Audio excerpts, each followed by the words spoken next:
Freedom of thought, freedom of expression.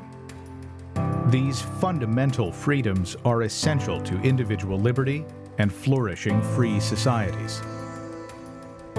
For many, these inalienable rights are woven into the fabric of our daily lives and taken for granted.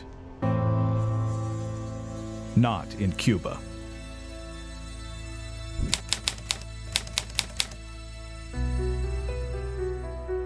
The Cuban Revolution that brought Fidel Castro to power in 1959 is a well-known and often romanticized story. Castro, a lawyer turned guerrilla leader, and his small band of revolutionary fighters overthrow the brutal and unpopular dictatorship of Fulgencio Batista.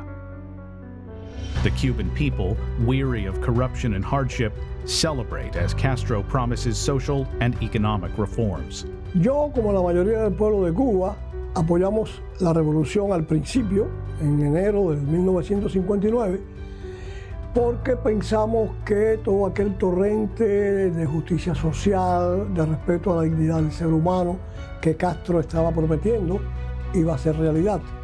Pero muy pronto comprendí que Castro lo que estaba haciendo era sencillamente sustituyendo la dictadura de Batista por su propia dictadura comunista. Castro consolidates his power. He recruits the Cuban people to monitor and inform on their neighbors. Political dissent and independent journalism are criminalized. It soon becomes clear that Castro's brand of reform comes at a steep price for the Cuban people: individual freedom. Are you a communist, Fidel? Well, wait for the history. The history will say what we are.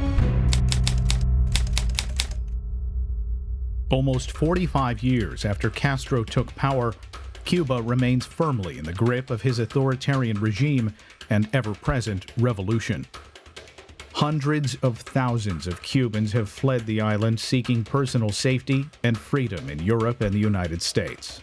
Those who stay live under the constant threat of persecution and violence from the regime's thuggish state security. It's very hard because of the consequences are real. The oppression is there. The threats are there. Is to live with the certainty that there are others that are watching each of your steps and are ready to repress you, to menace you, or to act against your life. In March of 2003, as the world's attention is focused on the impending U.S. invasion of Iraq, the Cuban government arrests 75 dissidents, including independent journalists and human rights activists. All are charged with conspiring to undermine the state, and in summary trials, are sentenced from 6 to 28 years in prison. Yo fundé una agencia de noticias que se llamaba Cuba Press, que era un pequeño grupo de periodistas que hacíamos comentarios, hacíamos noticias, sobre todo de lo que hacían los grupos pacíficos de oposición, y también dando nuestras opiniones sobre lo que estaba pasando en Cuba. Y me condenaron por ese trabajo de periodista independiente a 20 años de cárcel. Porque eran juicios sumarios. En menos de 72 horas se llevaron a 75 opositores y decían que eran de la droga. El problema es que al otro día, a mí me parecía de pronto que La Habana estaba como muerta, era como un silencio. Entonces yo fui a un mercado y me dijeron que se habían llevado a la gente de la droga. Y dije, no se llevaron a la gente de la droga, se llevaron a gente que no piensan como el gobierno. While Rivero and the others disappear behind bars, the international community condemns the crackdown and its brazen violation of human rights. At home, families of those arrested seek answers and are met with official rejection and harassment. With no help from the state, the wives turn to each other for information and support. They will become the Damas de Blanco, the ladies in white.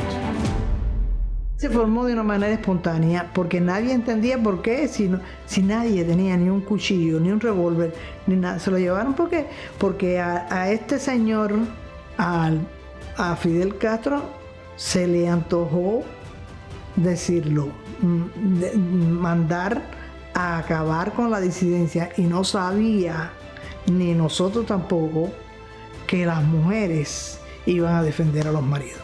Understanding that there is power in numbers, the women begin attending Sunday church service at St. Rita's in Havana. They wear white to symbolize peace and dignity. They carry a flower. They hold signs and wear shirts bearing the images of their imprisoned loved ones. In peaceful protest, they ask that the prisoners be released. The regime labels the Damas de Blanco counter-revolutionaries and begins a relentless campaign of harassment, intimidation, and violence. Despite the attacks, the Damas persist, and persist, and persist. Their leader, retired Spanish teacher Laura Pollán, becomes a powerful spokesperson for the struggle for liberty in Cuba. No vamos a dejar de luchar. Ahora más que nunca tenemos que ser fuertes y continuar para alcanzar nuestro verdadero y gran premio por el que luchamos, la libertad de los prisioneros políticos. ¡Libertad! 8 years after the crackdown, all of the Black Spring prisoners have been released due to constant pressure from the Damas de Blanco, intervention by the international community, and the regime's desire to tidy its human rights image. Months after her husband, Hector Maceda, was freed, Laura Pollán dies under suspicious circumstances, and Berta Soler becomes the group's leader. The Damas de Blanco vow to continue their fight for the rights of the Cuban people. Bueno, a los cubanos lo más importante es que vamos a unirnos, que todos salgan de su casa, salgan a las calles, con principio pacíficamente a luchar por lo que nos ha robado el gobierno de Cuba, la libertad.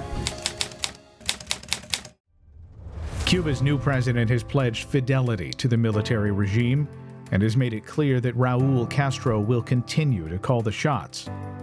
So where does that leave the Cuban people and their quest for liberty? How the future unfolds in Cuba is impossible to predict.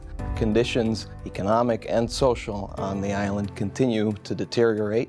Repression has increased and it will continue to increase. And as that happens, the role of the ladies in white will become increasingly important, and so will their message. It is that even in the face of the worst repression, life is worth living, and it's worth living on one's own terms. And that's a message that the rest of the world needs to acknowledge, and it needs to let the Damas de Blanco know that they're not alone, they're not forgotten, and that the civilized world shares these values with them. Para Cuba espero libertad, porque la libertad es una necesidad del ser humano. Un hombre, un ser humano, una mujer no pueden realizarse nunca plenamente, ni física ni espiritualmente, si no tienen libertad. Las Damas de Blanco son un símbolo de las ansias de libertad que tienen los cubanos, y además es una demostración irrefutable de la naturaleza criminal de la dictadura de Cuba. Oh, it's very important, the testimony and the example that they set for the rest of the Cuban people. Cubans that admire them in secret or that dare to express their admiration for these ladies, for these brave women that dare to confront and challenge such a big monster that is the Cuban secret police, and there is the generals in power. You cannot see that and remain the same. Tonight, we honor the Damas de Blanco, courageous defenders of freedom, powerful messengers to the world that the struggle for liberty in Cuba will not be silenced by propaganda, intimidation, or violence, but will continue until its people are free to speak their minds, follow their hearts, and have a say in their futures.